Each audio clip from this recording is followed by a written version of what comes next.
A year ago, I made a video about this self-watering planter that is made by a company called Cedarcraft that is popularly sold in Costco. You can buy it on Amazon. And I did a pros and cons complete review of all the features that I saw in it. Now, this planter is actually available again in Costco. I saw it over there just recently for, again, the same price as last year, interestingly, about 150 US dollars plus tax. So I wanted to do this 1 year update so you can learn from my experience as to what worked well. Did the pros actually pan out? What about the cons? Did they actually affect me negatively over the year? And what are some of the new insights I might have learned from this? Plus, I'll show you what I planted in this planter and how they did. Now, if you haven't seen that video with the pros and cons, I will put a link to it somewhere here. I do suggest you go and take a look at that video because I will be referencing that content as I go through this. Plus, I won't be getting into the guts of this planter in this video, and I've done a detailed inside look into the planter in that other video. So do take a look at it. I will put a link back to this video at the end of that video if you want to jump back into this one. So feel free to click on this link and go to that video right now and then come back over here. Speaking about the guts of this planter, I am actually dying to see what the roots look like in this planter from last year, because let me show you how the plants did.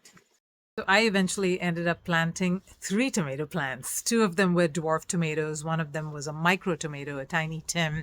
And I planted 2 jalapeno peppers. They were Jedi jalapenos. I planted a couple of basil plants.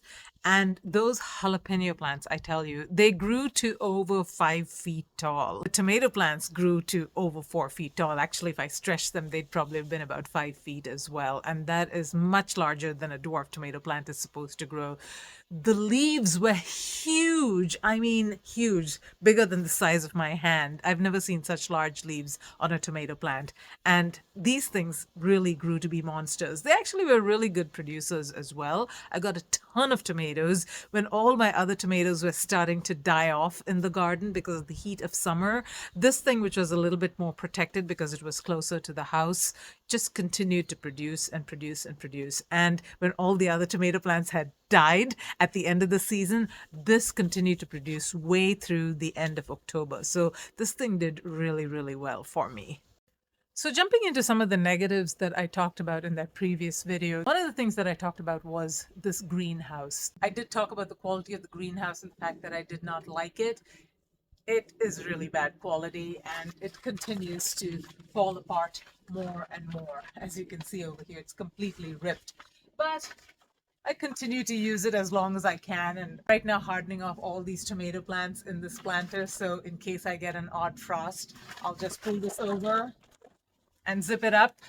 I'm actually nervous to pull it because each time I pull it, it rips a little bit more. So I just kind of do this, and this is sufficient because I'm not getting any really cold nights anymore, but it keeps them kind of protected, especially when there's wind.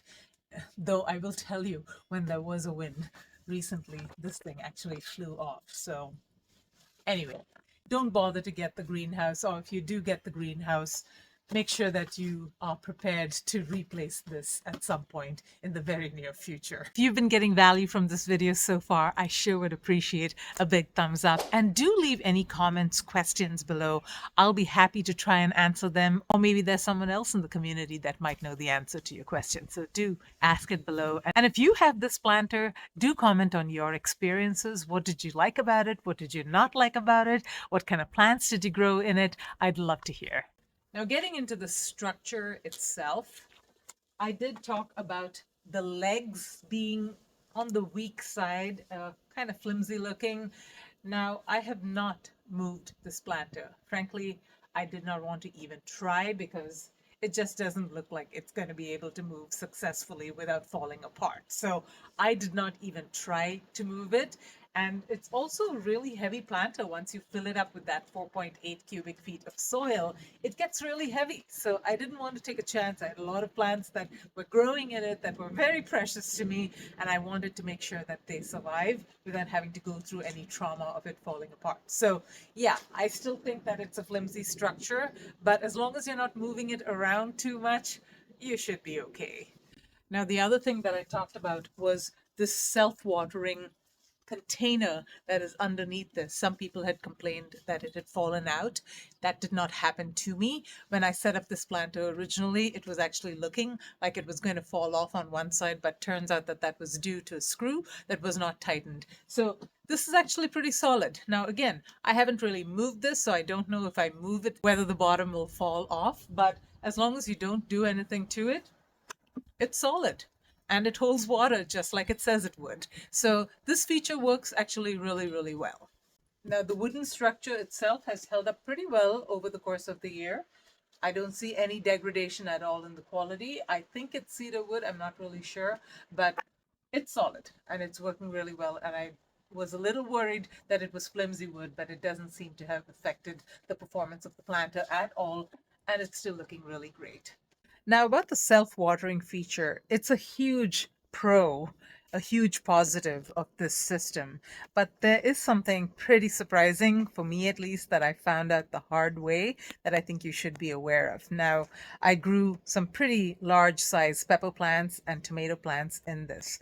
And when I went away for vacation during summer, what ended up happening was because those plants were so tall, they were drinking all of the water and they were growing even taller. So I was actually putting some nutrients in the water. Maybe that added to it. In fact, I'm sure it did add to it. But these plants grew into monsters. They were great producers. They grew really, really tall, but they drank every bit of water that I put into the self-watering feature. And every day I would come and I would see that little bobbin that indicates the level of the water, that it had depressed and it was at rock bottom again, and I would have to refill it. So I refilled every single day during summer. So can you go away on vacation for a few days? Maybe if you're growing a few, shallow rooted herbs in it, it'll work fine. But if you're growing deep rooted tomato plants or deep rooted pepper plants, gosh, you got to water that thing every day. So don't be fooled by thinking that the self-watering features are actually going to buy you any time. It's really not going to.